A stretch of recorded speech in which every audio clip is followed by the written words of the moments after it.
إبراهيم إنك حميد مجيد اللهم بارك على محمد وعلى آل محمد كما باركت على إبراهيم وعلى آل إبراهيم إنك حميد مجيد.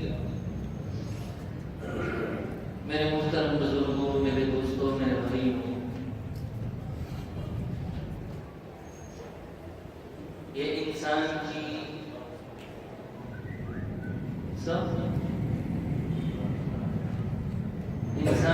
سب سے بڑی کمزوری یہ ہے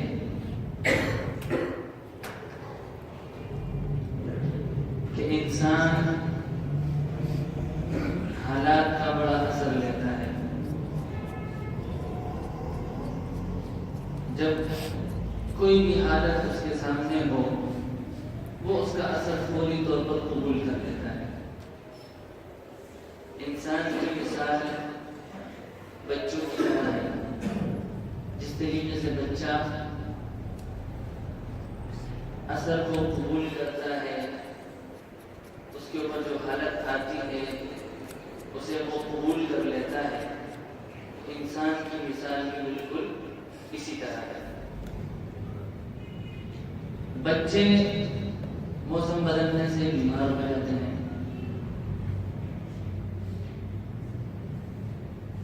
موسم بدلنے سے بیمار ہو جاتے ہیں. سامنے کی حالت کو اپنے اندر لیتے ہیں. تو یہ انسان کی سب سے بڑی کمزوری ہے کہ وہ حالات کا مقابلہ نہیں کرتا، بلکہ حالات کے اثر کو قبول کرتا ہے. یہ بڑی کمزوری ہے. قرآن مجید کی بیشتر مقامات پر تقریباً 8 پاروں میں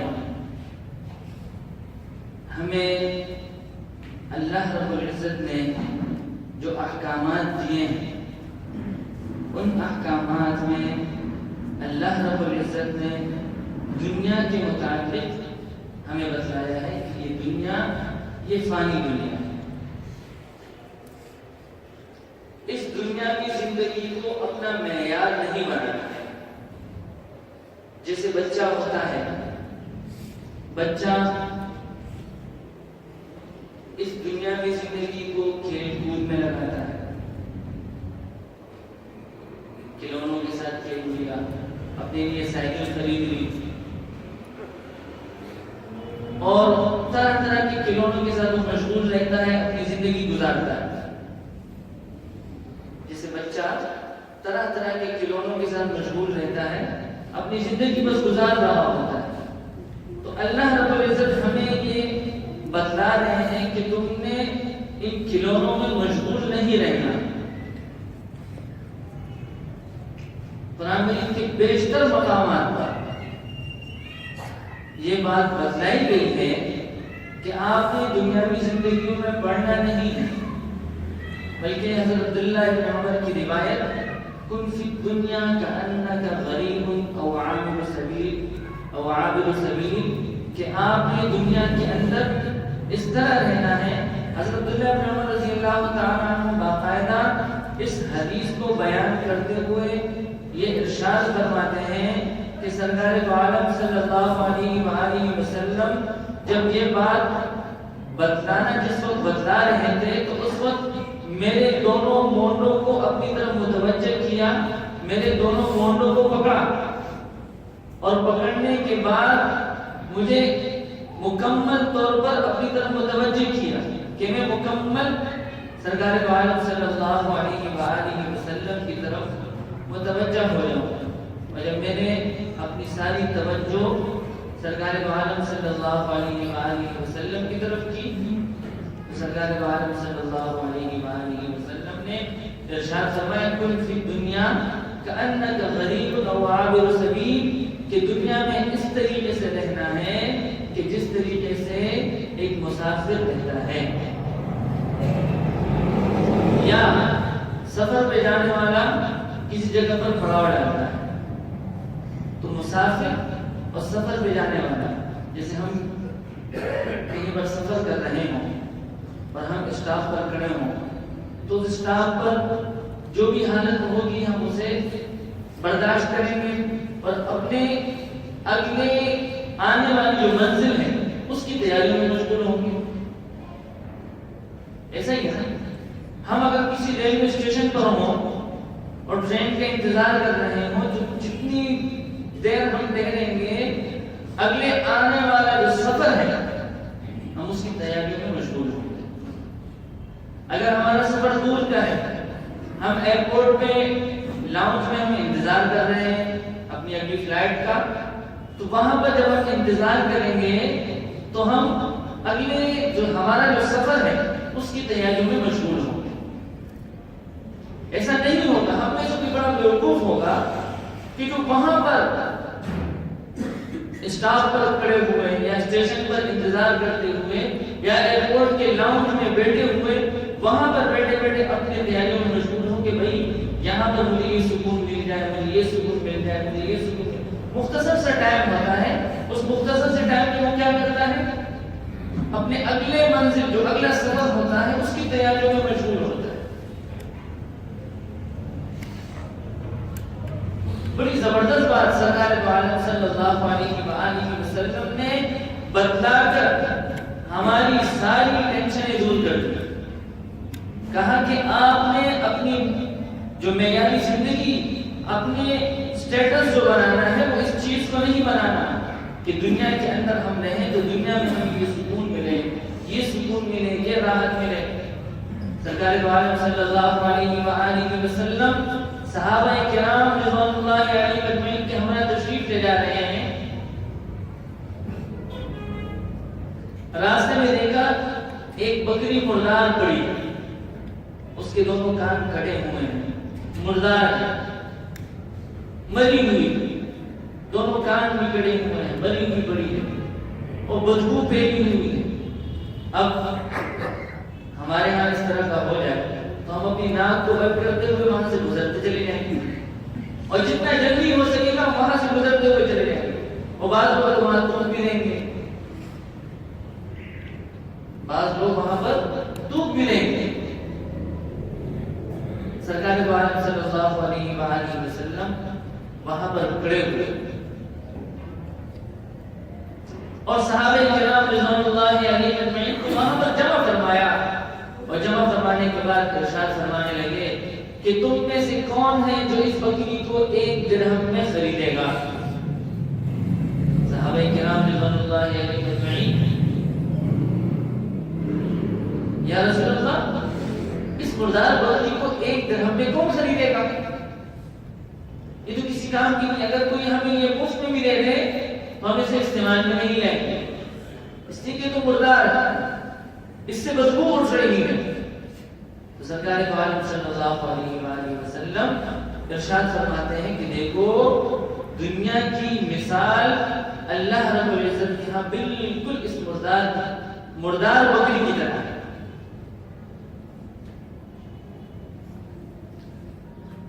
جیسے اس مردار بکری کی تمہارے ہاں قدر و قیمت نہیں ہے، بالکل اسی طرح اللہ رب العزت کے ہاں اس دنیاوی زندگی کی کوئی قدر و قیمت نہیں ہے.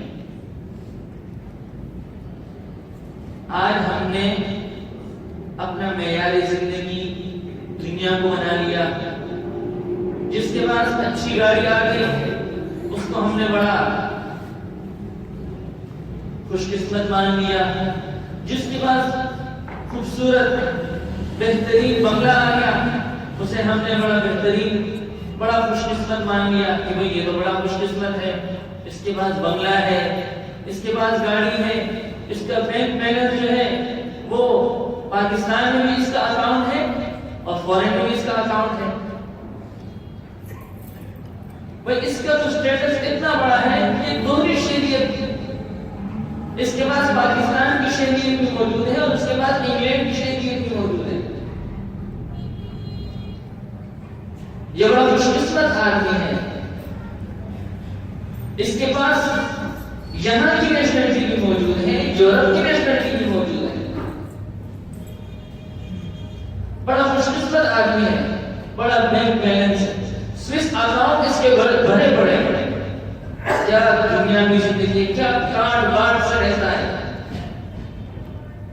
سرکار دو عالم صلی اللہ علیہ وسلم نے ارشاد فرمایا کہ دنیا کی مثال ایسی ہے کہ جیسے دریا کے اندر انگلی ڈال دی جائے, دریا میں انگلی ڈال دی جائے اور اس انگلی سے جتنا پانی دریا سے نکلے گا 1 یا 2 قطرے, اس کی تو اس دریا سے نسبت ہوگی, لیکن اس دنیاوی زندگی کی کوئی کسی قسم کی کوئی نسبت نہیں ہے.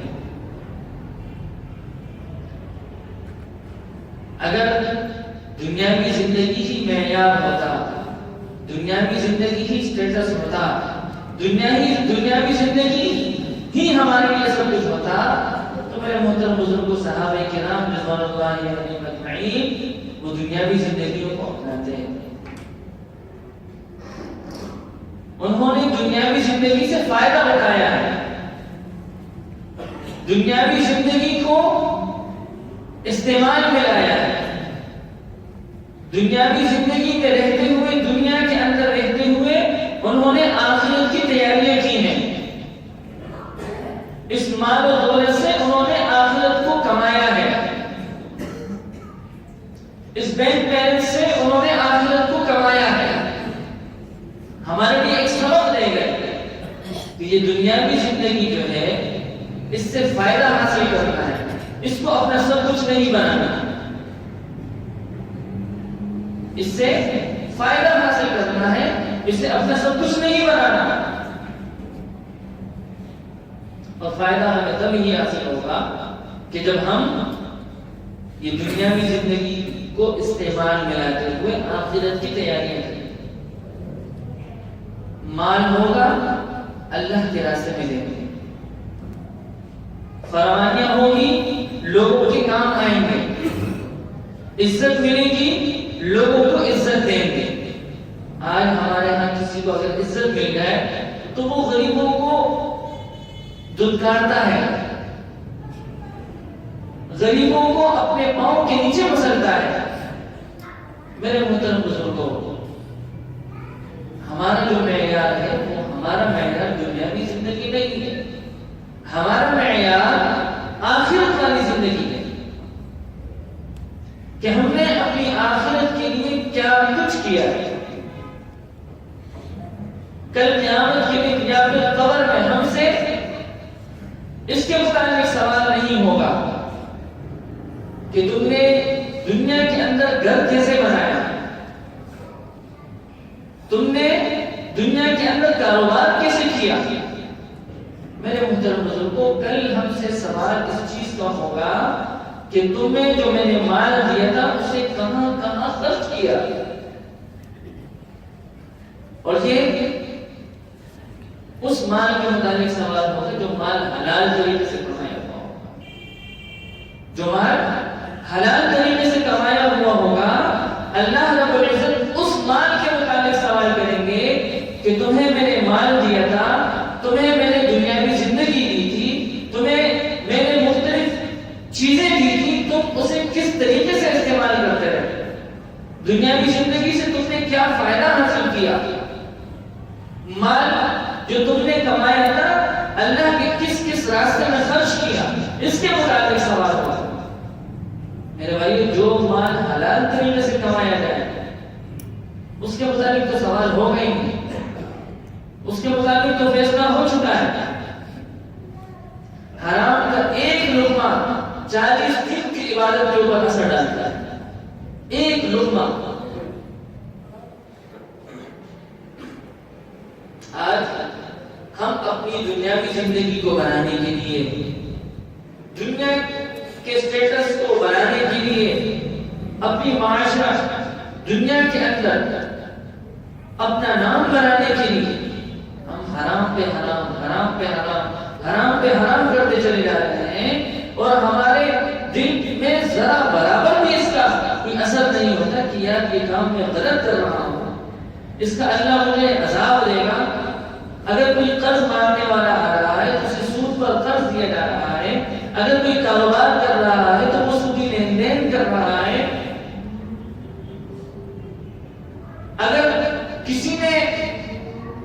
کام میں اسراف کر لیا تو یہ دنیا کا جو کاروبار ہے یہ اس بندے کو دیکھ کر کہتا ہے کہ میں نے اس سے زیادہ اسراف کرنا ہے۔ اگر کسی نے اپنی بیٹی کے لیے 5 لاکھ کا جوڑا جو ایک دن کے لیے پہنا جاتا ہے، اگر کوئی 5 لاکھ میں خریدتا ہے تو دوسرا اس کے مقابلے میں کہتا ہے کہ میں نے 10 لاکھ میں خریدنا ہے۔ اگر کوئی 10 لاکھ میں خریدتا ہے تو یہ دوسرا اس کے مقابلے میں 20 لاکھ کا جوڑا بنواتا ہے۔ میرے محترم بزرگوں، یہ دنیاوی زندگی یہ ہمارا معیار نہیں ہے۔ ہمارا معیار آخرت والی زندگی ہے۔ اللہ رب العزت نے قرآن مجید کے اندر فرما دیا کہ کامیابی کا راز، کامیابی کا معیار کس چیز میں ہے؟ فمن زحزح عن النار، جو آگ سے بچا لیا گیا، جو جہنم کی آگ سے بچا لیا گیا وہ بندہ کامیاب ہے۔ جو جنت میں داخل کر دیا گیا وہ بندہ کامیاب ہے۔ ایک روایت سرکار دو عالم صلی اللہ علیہ وآلہ وسلم ارشاد فرماتے ہیں الدنیا سجن المؤمن وجنت الکافر، دنیا مومن کے لیے قید خانہ ہے اور کافر کے لیے جنت ہے۔ اس حدیث مبارکہ کو میرے محترم بزرگ کو ہم سمجھ ہی نہیں سکے۔ اس حدیث مبارکہ کا مطلب کیا ہے کہ دنیا مومن کے لیے قید خانہ ہے اور کافر کے لیے جنت ہے۔ جگہ جگہ دیواروں کے اوپر، روڈ پہ چلتے ہوئے، چوراہے پر، چورنگیوں پر آپ کو یہ حدیث جگہ جگہ پر ملے گی۔ کبھی کبھی تو مارکیٹوں میں بھی آپ کو یہ حدیث ملے گی لکھی الدنیا سجن المؤمن وجنت الکافر، کہ دنیا مومن کے لیے قید خانہ اور کافر کے لیے جنت ہے۔ اس حدیث مبارکہ کو کچھ سمجھ ہی نہیں پایا کہ سرکار عالم صلی اللہ علیہ وآلہ وسلم اس حدیث مبارکہ سے کیا درس دینا چاہتے ہیں، کیا سبق لینا چاہتے ہیں۔ میرے محترم بزرگوں، سرکار عالم صلی اللہ علیہ وآلہ وسلم نے مختصر سے جملے کے اندر پوری زندگی کو لپیٹ دیا کہ دنیا مومن کے لیے قید خانہ ہے، ایک مسلمان کے لیے دنیا کی زندگی قید خانہ ہے۔ اس کا مطلب کیا ہے؟ اس کا مطلب یہ ہے کہ جیسے ایک قیدی ہے، وہ جب قیدی رہتا ہے، چاہے وہ وی آئی پی ہو یا کرمنل ہو یا عام بندہ ہو، جیل کے اندر بند ہے، 3 کیٹیگریاں ہوتی ہیں یا 2 کیٹیگریاں ہوتی ہیں، نہیں معلوم ہوتے۔ ایک وی آئی پی، ایک بڑے بڑے کرمنل اور ایک عام کرمنل، ہمیں 3 کیٹیگریاں ہوتی ہیں۔ تو قیدی سب ہے، احکامات وہ کس کے مانتے ہیں؟ جیلر کے۔ قانون ان پر کن کا لاگو ہوتا ہے؟ جیلر کا۔ جو کورٹ کی طرف سے حکم آئے گا قیدی اس حکم کو مانیں گے۔ ایسا ہی ہے نا، ایسا ہی ہے۔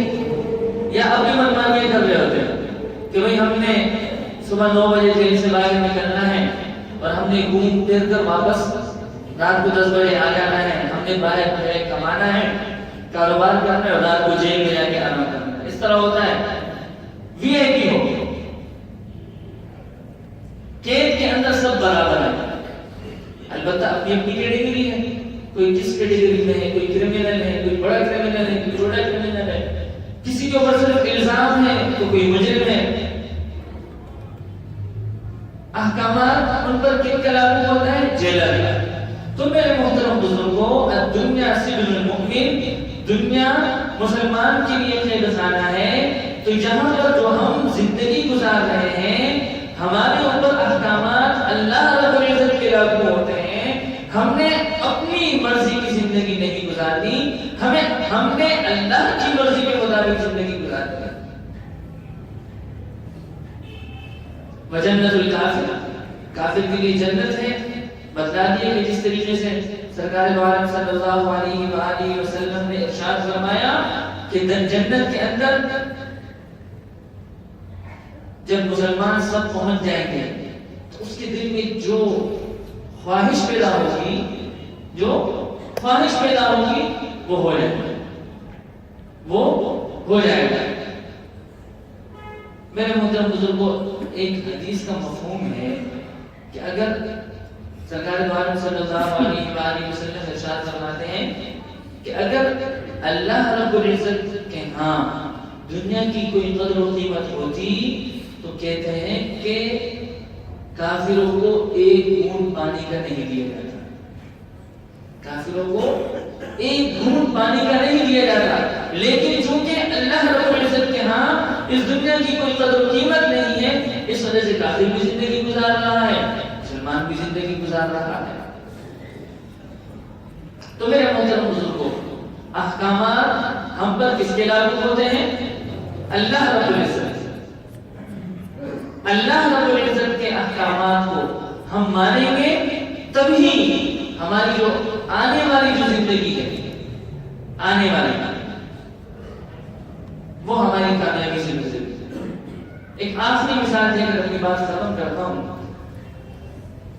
یہاں پر بہت سارے لوگ کرائے کے مکان میں رہتے ہیں، شہر میں بہت سارے لوگ کرائے کے مکان میں رہتے ہیں۔ اب ایک بندہ کرائے کے مکان میں رہ رہا ہے، مالک مکان نے نوٹس دے دیا کہ بھئی آپ نے اس مہینے میں یہ مکان خالی کر لینا ہے، یا آنے والے چند دنوں میں آپ یہ مکان خالی کر لیں گے۔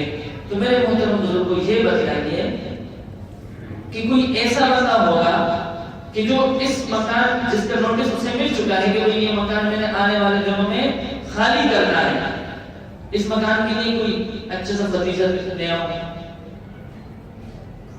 کوئی صوفے لے آؤں، کوئی قالین لے آؤں اس مکان کے لیے، کوئی ہوگا؟ کوئی بھی نہیں ہوگا، اس لیے کہ وہ کہاں کی تیاری کرے گا؟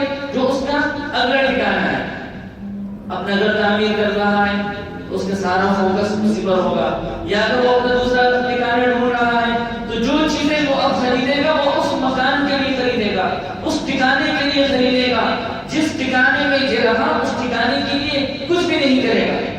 گھر والوں کو بھی سمجھائے گا کہ بھائی اگر بلب فیوز ہو گیا تو بلب لانے کی ضرورت نہیں ہے، اس لیے کہ اب کچھ ہی دنوں میں ہم یہاں سے چلے جائیں گے۔ پنکھا خراب ہو گیا تو پنکھے کو صحیح کروانے کی ضرورت ہے، ویسے بھی نئے مکان میں نیا پنکھا لیں گے، ایسا ہی ہوگا نا۔ تو میرے محترم بزرگوں، اللہ رب العزت ہمارے ہاں مختلف لوگوں کے ذریعے ہمیں نوٹس دیتے رہتے ہیں، کسی کا بھائی مر رہا ہے، کسی کا بچہ مر رہا ہے، کسی کی بیٹی مر رہی ہے، کسی کے ماں باپ مر رہے ہیں، کسی کے دادا نانا نانی ماموں رشتہ دار دوست احباب مر رہے ہیں۔ اللہ رب العزت نوٹس دے رہے ہیں کہ بھئی اب تمہاری باری ہے، اب تمہاری باری ہے، اس دنیاوی زندگی کو کام میں لے آؤ، آخرت کی تیاری کر لو۔ میرے محترم بزرگوں، اللہ رب العزت سے دعا ہے کہ اللہ رب العزت ہمیں صحیح معنوں میں آخرت کی تیاری کرنے کی توفیق عطا فرمائے۔ وآخر دعوانا